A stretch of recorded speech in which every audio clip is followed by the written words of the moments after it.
Hello, welcome back to my kitchen. ഇനി നമ്മൾ തക്കാളി ചോറും ചതച്ച മുളകുമാണ് ചെയ്യാൻ പോകുന്നത്.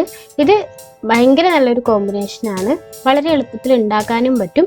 അപ്പോൾ നമുക്ക് ഇതിൻ്റെ ഇൻഗ്രീഡിയൻസ് ഒന്ന് നോക്കാം.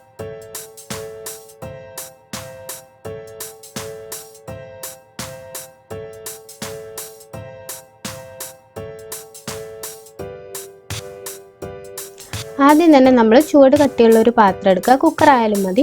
ഇതിലേക്ക് നെയ്യോ വെണ്ണയോ ചേർത്ത് കൊടുക്കാം. ഞാനിപ്പോൾ നെയ്യാണ് ചേർത്തേക്കുന്നത്. ഇനി നമുക്ക് പട്ട, ഗ്രാമ്പു, ഏലക്ക അങ്ങനത്തെ സ്പൈസസ് ചേർത്ത് കൊടുക്കാം. നല്ല ജീരകം ചേർത്ത് കൊടുക്കുക. പിന്നെ ഇഞ്ചി, വെളുത്തുള്ളി, പച്ചമുളക്, കറിവേപ്പില ചേർക്കുക. ഇതൊക്കെ പൊടിയായിട്ട് അരിഞ്ഞ് ചേർത്താൽ മതി. ഒന്ന് വഴഞ്ഞു വരുമ്പോൾ ഇതിലേക്ക് ചെറുതായിട്ട് അരിഞ്ഞ സവോള ചേർത്ത് കൊടുക്കുക.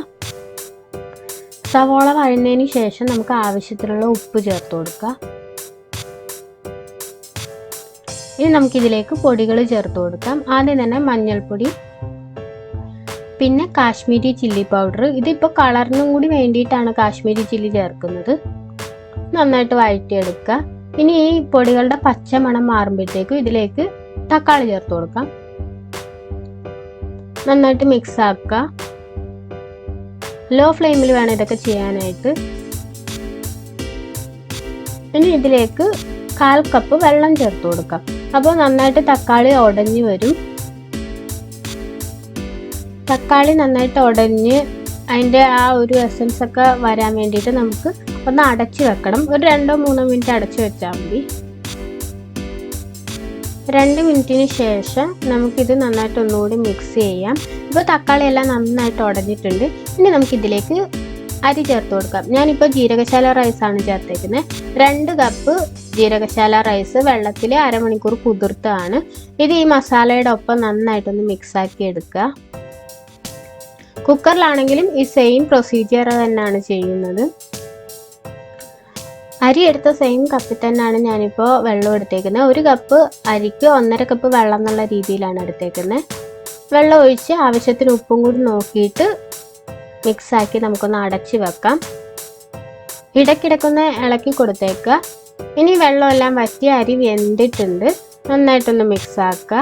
ഇനി ഇതിലേക്ക് നമുക്ക് ക്യാരറ്റ് ചേർത്ത് കൊടുക്കാം. ഇതിലും നൈസായിട്ട് ക്യാരറ്റ് അരിയാൻ പറ്റിയ അത്രയും നല്ലത്. പിന്നെ മല്ലിയിലയും ചേർത്ത് മിക്സ് ആക്കുക.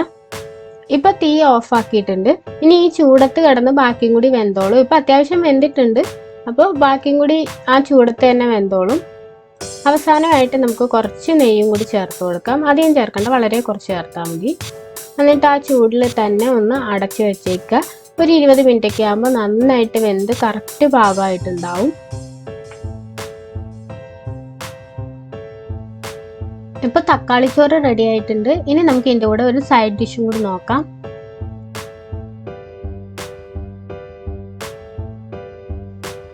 ഞാനിപ്പോൾ കുഞ്ഞുള്ളി വെച്ചിട്ടാണ് ചെയ്യുന്നത്. അതിൻ്റെ കൂടെ ഒരു ചെറിയ കഷ്ണം സവോളയും കൂടി വെച്ചിട്ടുണ്ടായിരുന്നു. ഈ ഉള്ളി നന്നായിട്ടൊന്ന് ചതച്ചെടുക്കുക.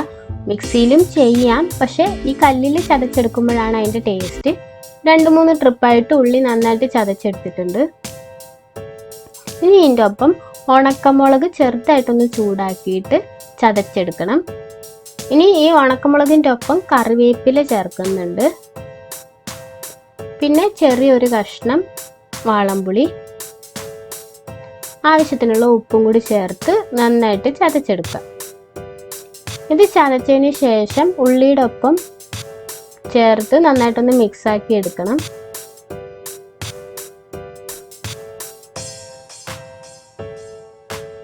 ഇത് നന്നായിട്ട് മിക്സാക്കി കഴിയുമ്പോൾ നല്ല ചൂട് വെളിച്ചെണ്ണ ഇതിലേക്ക് ഒഴിച്ചു കൊടുക്കുക. വെളിച്ചെണ്ണ ഉള്ളിയിലേക്ക് ഒഴിക്കുമ്പം ഒരു നല്ലൊരു മണം വരും. നല്ല ടേസ്റ്റുമാണ്. നന്നായിട്ടൊന്ന് മിക്സാക്കി എടുക്കണം. അവസാനം തക്കാളി ചോറിൻ്റെ കൂടെ വളരെ നല്ലൊരു കോമ്പിനേഷനാണ്. എല്ലാവരും ഒന്ന് ട്രൈ ചെയ്ത് നോക്കുക. ഇനി നമുക്ക് ഇറേ നോക്കാം.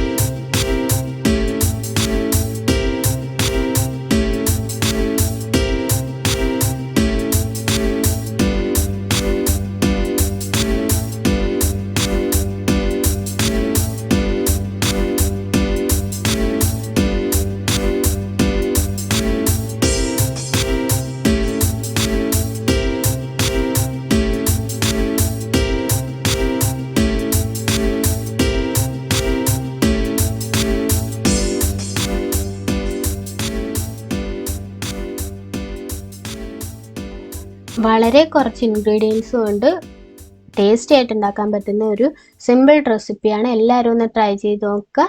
Thank you.